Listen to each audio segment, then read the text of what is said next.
Nous sommes en guerre. J'invite tous les Français qui veulent rester libres à m'écouter et à me suivre. Vive la France, libre, dans l'honneur et dans l'indépendance. Il y a une pyramide sociale où il y a un mec qui est en haut tout seul, et plus on descend, plus on est nombreux. Et quand on arrive en bas, on est vraiment dans la merde.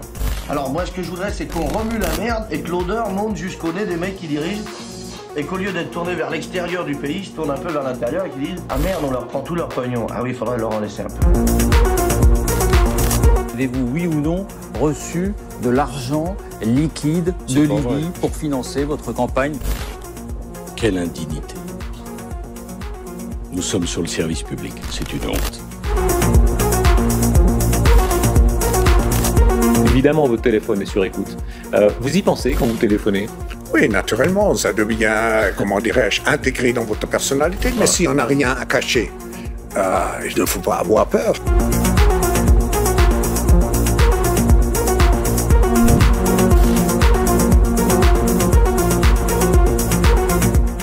Bonjour l'autre voix.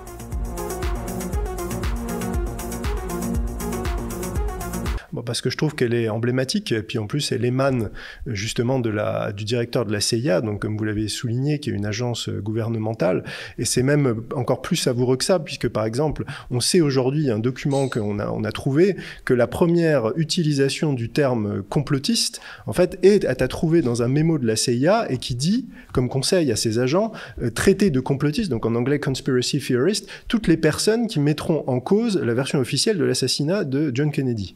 Donc vous voyez, on est en fait dans un système qui a érigé en fait la désinformation et la manipulation de la vérité et de l'opinion publique en fait au rang d'art, et cela depuis très longtemps. Alors moi, c'est ce que j'explique dans ce livre et dans ceux que j'ai publiés avant, c'est-à-dire pour moi, les services de renseignement sont en fait les bras armés de ce que j'appelle le pouvoir mondialiste, alors qu'on peut appeler aussi l'État profond, c'est-à-dire qu'en fait, il y a un réseau de pouvoir parallèle, une hiérarchie de pouvoir parallèle, et en fait, ces services de renseignement ne sont pas au service de la population comme ils l'affirment, mais en fait, sont au service de ce pouvoir, et en fait, la désinformation sert en fait à manipuler l'opinion publique et à l'orienter en fait dans la direction souhaitée par ce pouvoir parallèle.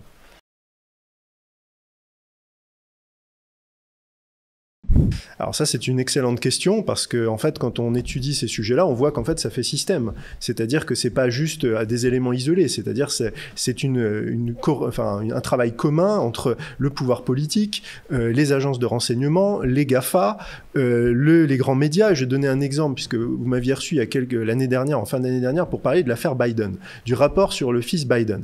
Et là, en fait, on a un cas d'école qui est absolument formidable, puisqu'on a le fils de Joe Biden, donc Hunter Biden, qui commet tous les crimes qu'on peut imaginer, alors crimes de corruption, crimes sexuels, trafic de drogue. Et donc ça, ces éléments arrivent dans un ordinateur portable. L'ordinateur portable est, arrive entre les mains du FBI. Alors ce qui est fascinant, c'est qu'on voit toute la succession de la désinformation. Le FBI se refile la patate chaude, personne veut inculper. Ensuite, il y a les services de renseignement qui montent au créneau en disant mais c'est une désinformation des Russes pour nuire au président, enfin au vice-président à l'époque via son fils. On a les GAFA qui vont jusqu'à censurer, on a la preuve, qui vont censurer, que ce soit Facebook ou Twitter, tous les articles ou tous les posts qui concernent ce sujet, qui concernent cet ordinateur et son contenu. Et quand le rapport sort, un rapport qui faisait 600 pages et qui recensait plus de 459 crimes, je crois, et bien là encore, c'est censuré par les grands médias qui n'en parlent pas, alors que ça fait la une des canaux alternatifs. Et donc ça, moi, je l'ai vécu. J'ai été lanceur d'alerte sur ce sujet. Je suis passé chez votre confrère André Berkoff, je suis passé chez vous. Pendant 3 semaines, j'étais le seul à parler de ce sujet en France, qui était pourtant un sujet majeur. Donc il y a une vraie capacité, on voit toute la chaîne qui se déploie pour étouffer une information sensible. Moi, je dirais pas qu'il y a une vérité alternative, il y a la vérité et il y a le mensonge. Et le problème, c'est que le système, et en tout cas les grands médias, sont du côté du mensonge. Et ce qui est intéressant, c'est qu'on voit que les populations sont en train d'en prendre de plus en plus conscience. Donc là, vous avez cité tout à fait le Nord Stream avec le travail de Seymour Hersh. On pourrait citer encore récemment, par exemple, ce qui s'est passé sur le 6 janvier 2021, qui était présenté comme un coup d'État contre la démocratie par des partisans trumpistes assoiffés de sang voulant saccager le Capitole. En fait, on a eu les bandes de vidéosurveillance qui ont été remises plus de 40 000 heures au journaliste Tucker Carlson. Et ces bandes, qu'est-ce qu'elles montrent? Elles montrent des manifestants pacifistes qui ne cherchent pas du tout à forcer le Capitole. Au contraire, plutôt, on leur ouvre les portes. Et on a même des individus, comme vous savez, le fameux qu'on a appelé le QAnon Shaman, qui a fait la une de tous les journaux, en fait, qui est escorté bien gentiment par des policiers, jusqu'à 9 policiers qui l'accompagnent, jusqu'à la chambre. Là, les journalistes le mitraillent de photos, ils crient, ils hurlent, et après, il repart. On a vraiment l'impression que c'est presque un shoot de mode, quoi. Donc, une scénarisation. Exactement. Une scénarisation qui ensuite, après, va être utilisée pour vendre un récit à l'opinion publique. Et on voit la même chose à l'œuvre, par exemple, en Ukraine. Hein. On voit déjà en 2014 comment l'Euromaïdan, la révolution de couleur de l'Euromaïdan avait été vendue aux opinions publiques européennes. Et là, comment la guerre en Ukraine est vendue aux opinions publiques européennes. Il y a eu une campagne pendant plus de 2 siècles pour que les Français ne croient plus en Dieu. Hein. Il faut quand même rappeler que la France était fille aînée de l'Église. Et en fait, c'est intéressant justement de parler de cette alternative.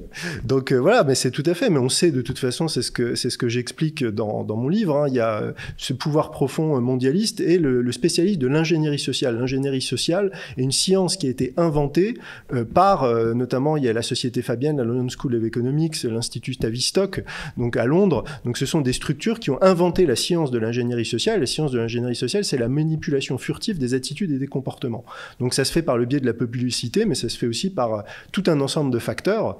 Et donc, en fait, les opinions publiques peuvent être en effet manipulées. On peut leur faire croire qu'une manifestation pacifiste est en réalité une nouvelle nuit de cristal. On peut leur faire croire qu'un pays agresseur, enfin une entité agresseuse comme l'OTAN, qui crée des bases dans le monde entier et qui encercle la Russie et bombarde les populations du Donbass depuis 2014, est en fait un chevalier blanc qui va sauver de l'impérialisme russe. Enfin, vous voyez. Oh bah ça, elle est centrale. Hein. Je pense que c'est pas, elle a toujours été présente. Hein. Il suffit de relire, par exemple, Machiavel ou même lire l'histoire. On parle des complots. L'histoire politique n'est qu'une succession de complots. Et vous savez, il y a Talleyrand qui disait Dieu a donné à l'homme la parole pour qu'il puisse dissimuler sa pensée. Donc c'est quelque chose qui est là. Mais ce qui a changé, je pense, la grande différence, c'est que il y a l'outil et au service de quoi il est mis. C'est-à-dire utiliser le mensonge en politique, ça peut s'expliquer dans le cadre d'une politique de puissance, etc. Mais avant là, ce mensonge pouvait être utilisé au service du peuple, pour la puissance de l'État, dans l'intérêt de la nation, dans l'intérêt général. Là, aujourd'hui, le mensonge est utilisé pourquoi? Pour asservir les peuples et pour détruire la nation et l'État de l'intérieur. Et ça, c'est d'ailleurs le mensonge fondamental. C'est-à-dire que les gens pensent, enfin de moins en moins d'ailleurs, pensent que les politiques sont soit incompétents, soit ne comprennent pas ce qui se passe. Moi, je dis au contraire que quand on étudie ces sujets, on voit qu'ils savent très bien ce qu'ils font, et la destruction qu'ils mettent en œuvre est un projet volontaire. Et leur premier mensonge, c'est de faire croire qu'ils s'intéressent à l'intérêt des Français. Il y a une alternative, c'est la peur pour paralyser la réflexion, pour neutraliser l'esprit critique, la pensée critique.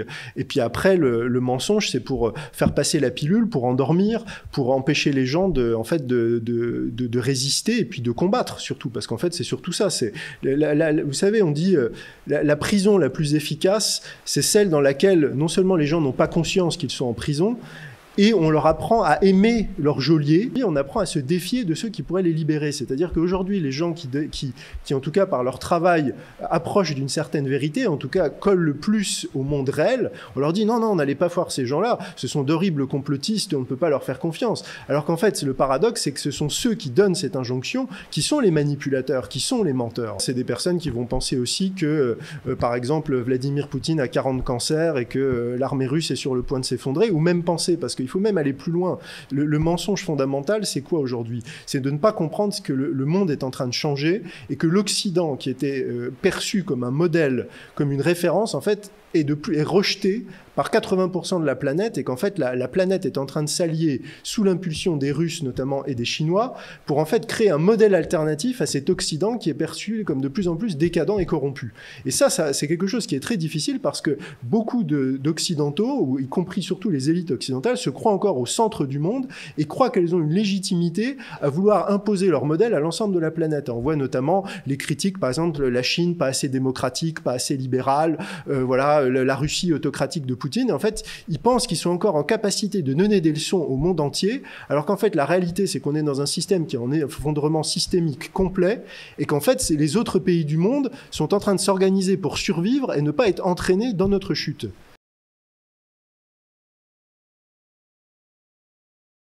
Alors, c'est surtout qu'elles ont créé un système qui est fondé sur des mensonges et qu'elles ont réussi à séduire leur population, et notamment les populations occidentales, qu'elles ont essayé de faire la même chose, par exemple aussi bien en Russie quand il y a eu la décennie maudite des années 90, et puis un peu aussi en Chine, alors par d'autres moyens.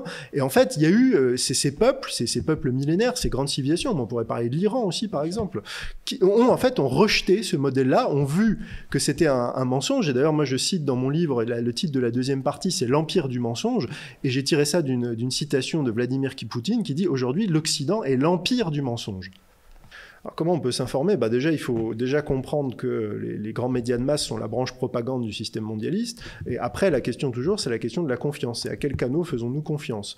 La question, c'est quels sont ceux qui semblent le plus s'approcher de la réalité ? Alors, c'est un travail, il faut regarder l'information qui est donnée. Je pense que le meilleur élément, c'est de regarder toujours la différence entre ce qui a été annoncé et ce qui a été accompli. Là, par exemple, on a vu Bruno Le Maire qui disait l'économie russe est sur le point de s'effondrer il y a 12 mois. On voit aujourd'hui que c'est plutôt les économies occidentales qui sont en train de s'effondrer et l'économie russe qui est en train de prospérer. Alors comment est-ce qu'on peut en être sûr ? Alors c'est là où c'est intéressant, c'est qu'on peut avoir des mesures qui peuvent être données. Alors après, on peut toujours dire est-ce que les mesures sont vraies, est-ce que les mesures sont fausses ? Là, il y a deux éléments, il y a l'expérience, il y a la compétence et il y a la formation. Et en fait, ce qui est important aussi pour nos auditeurs, c'est que bien sûr, tout le monde ne peut pas se faire ce travail. Moi, aujourd'hui, mon activité principale, c'est de faire de la veille, d'essayer d'évaluer les sources d'information. Moi, avant, j'ai fait de l'analyse économique et de l'intelligence économique, donc j'ai eu des outils pour être formé et identifier la fiabilité d'une source, par exemple. Donc c'est là où je dis toujours que la notion de confiance est centrale, parce que comme tout le monde ne peut pas devenir un expert et tout le monde ne peut pas faire ce travail colossal de collecte d'informations, il faut bien un moment qu'on accepte qu'il y a des gens qui sont des autorités dans un sujet. Et ce qui est terrible aujourd'hui, c'est que cette notion a été brouillée. C'est-à-dire aujourd'hui, quand on avait quelqu'un qui avait des diplômes, un poste, on pouvait se dire cette personne est compétente. Cette personne a fait preuve de son savoir. Mais en fait, aujourd'hui, on se rend compte que des gens comme par exemple le ministre de l'économie sont de toute évidence totalement incompétents. Donc la question qui est plus large et qui est un risque systémique, c'est en fait il y a une décrédibilisation de la parole des dirigeants et des autorités en général. Et donc là, c'est très compliqué parce que ça veut dire qu'on navigue un peu à vue. Et en fait, là, il y a un moment de flou. Et je pense que ce qui va arriver à terme, c'est en fait une recomposition de la société. On va avoir une nouvelle élite et une nouvelle classe dirigeante qui va s'imposer. C'est ce que j'explique aussi dans le livre, c'est-à-dire qu'il y a, en fait, on a chassé le religieux de la sphère publique, mais en fait, le religieux prend d'autres formes. Et il y a une belle citation de Nassim Nicolas Taleb que j'emploie souvent qui dit « On a réussi à faire passer, en fait, pour de la science, toute croyance qui arrive à se déguiser comme telle. » Et en fait, croire en la science, c'est une absurdité. C'est quelque chose qui doit être étayé, factuel, démontré, discuté, parce qu'on dit aujourd'hui on pouvait discuter de tout, sauf des chiffres par exemple. Justement, ça doit être discuté. Il n'y a pas de consensus. On parlait plutôt, je voulais dire ça, de consensus scientifique, mais la science, c'est pas un consensus. La science, c'est on a établi, on peut le discuter, on peut le prouver. C'est un processus qui évolue en permanence. Et donc en fait, aujourd'hui, on est vraiment dans l'ordre de la croyance religieuse. Et quand on a cette grille pour comprendre les choses, on voit qu'il y a la religion du climat, il y a eu la religion du Covid, il y a la religion du progrès, etc. Donc en fait, on est saturé de religieux dans un monde qui pense avoir rejeté le religieux. C'est assez fascinant quand même. Alors le rôle de l'opposition contrôlée, c'est quand on comprend ce système mondialiste, en fait c'est toujours de garder le pouvoir, c'est-à-dire il faut garder la main, et en fait il faut intégrer, vous savez, c'est dans le roman d'Orwell 1984, c'est on crée une fausse résistance, comme ça les résistants arrivent, et en fait pense être dans la résistance, mais en fait elle est toujours contrôlée en fait par le parti unique, en l'occurrence Big Brother. Et moi j'étais amené en fait à m'intéresser à ce sujet parce que je travaille beaucoup sur ce qui se passe aux États-Unis. Et par exemple, on parlait tout à l'heure du 6 janvier. Au 6 janvier, on s'est rendu compte que en fait parmi les manifestants, en fait, ou parmi même des groupes pro-Trump, par exemple, il y a quelqu'un qui s'appelle Enrique Tarrio qui était le chef d'un groupe qui s'appelait les Proud Boys, donc ultra-trumpistes en apparence, et en fait qui était indicateur pour le FBI et qui a contribué en fait à piéger jouer les supporters pacifiques de Donald Trump en faisant intrusion dans le Capitole. On a beaucoup de choses comme ça, même quand on travaille par exemple sur les réseaux pédocriminels aux États-Unis, on se rend compte qu'il y a des pédophiles qui créent des associations anti-pédophilie pour justement avoir des infos qui permettent de renseigner leurs copains. Donc vous voyez, c'est toujours en fait avoir un accès à l'information, neutraliser la vraie résistance et toujours garder la main en fait sur le pouvoir. En fait, il faut faire preuve de discernement. Moi, dans mon livre, je suis pas du tout en train de dire un tel et un tel, parce que ça, je pense que ça, c'est pas fécond. Et vous savez, il y a quelque chose qui s'appelait pendant la guerre d'Algérie la bleuite. C'est-à-dire, c'était une opération justement qui visait à dire au FLN qu'il y avait énormément d'agents infiltrés pour qu'ils se massacrent entre eux en se méfiant tous les uns des autres. Donc ça peut être aussi des stratégies de créer la dissension et la discorde au sein de la vraie résistance. Ça peut être un moyen de neutralisation. Moi, c'est pour ça que je donne une grille d'analyse et surtout ce que je dis, c'est qu'il faut vérifier en fait les canaux. Et ce qui est toujours intéressant et qui est assez facile à tracer, c'est les canaux de financement. C'est qui paye. Qui paye et d'où vient l'argent. J'ai donné un exemple. Il y a quelqu'un qui est un des chouchous de la résistance américaine, c'est DeSantis. On trouve qu'il est très sympathique parce qu'il a pris des positions sur le masque, contre le Covid, etc. Mais derrière lui, par exemple, il y a des réseaux comme le Club for No Growth, le Lincoln Project, etc., qui sont liés à l'établissement mondialiste. Donc vous voyez, quand on travaille sur les réseaux de financement et de liens, on a des éléments factuels objectifs pour accuser telle ou telle personne, en tout cas avoir des suspicions. Et c'est une stratégie justement de miser sur les différents chevaux, et je parle de ça dans le livre. Il y a quand même le grand historien Anthony Sutton qui montre comment Wall Street a financé aussi bien le parti nazi que la révolution bolchevique. Ce qui est quelque chose qui est très peu connu en France et qui est quand même qui illustre cette démarche. Mais je dirais qu'on parlait tout à l'heure, vous savez, de ce sujet de fond. C'est ça aussi, on touche à la question, on parlait de l'avenir de notre civilisation, c'est que en fait, la différence avec des pays comme la Russie ou la Chine, c'est que dans ces pays-là, c'est le politique qui a la main.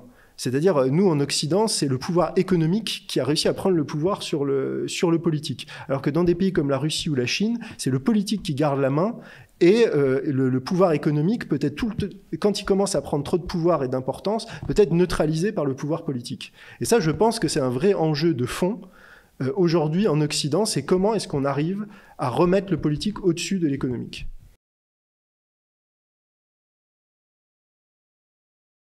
En fait, si vous voulez, le mensonge, en fait, c'est le poison, comme vous avez dit, qui divise et en fait qui crée. Vous savez, on avait déjà à l'époque la question de l'affaire Dreyfus, par exemple, qui avait divisé la société française. Voilà, même avant ça, quand il y a eu la Révolution française, il y a eu encore une division du peuple français. Même on l'a vu, par exemple, avec la guerre de Vendée ou des choses comme ça. Donc, en fait, il y a eu un facteur de division progressive, d'éclatement de la société. Et si vous voulez, quand je parlais des blessures des guerres de l'information, c'est qu'aujourd'hui, on est dans une guerre de l'information. Et en fait, il y a des soldats qui font de la réinformation, des soldats qui essayent justement de diffuser la vérité, de combattre ces mensonges dont on a parlé. Et ça a un coût, ça a un prix. Ça demande certains sacrifices. Et ça, je pense que c'est pas toujours compris ou apprécié par les gens qui, je dirais, peut-être parce qu'ils n'en ont pas le temps ou etc., profitent de cette information, en tout cas, ou même n'ont pas conscience de cette guerre qui se joue. Et moi, j'ai voulu proposer ce texte de Martin Guedes, donc c'est une traduction, parce que je trouve que c'est un texte qui explique bien que la difficulté, c'est que quand, par exemple, un soldat revient de la guerre, revient du front, alors que ce soit pendant les guerres mondiales ou là, la guerre en Ukraine, tout le monde sait ce que c'est, tout le monde comprend, il a été soumis au stress, il a été soumis à la violence, donc quand il revient, on le choix, il y a le respect dans la rue, etc. Alors que quelqu'un aujourd'hui qui mène cette guerre de l'information, il est souvent seul devant son écran, isolé, peut-être pris pour un fou par les gens qui l'entourent, t'es qu'un complotiste, etc.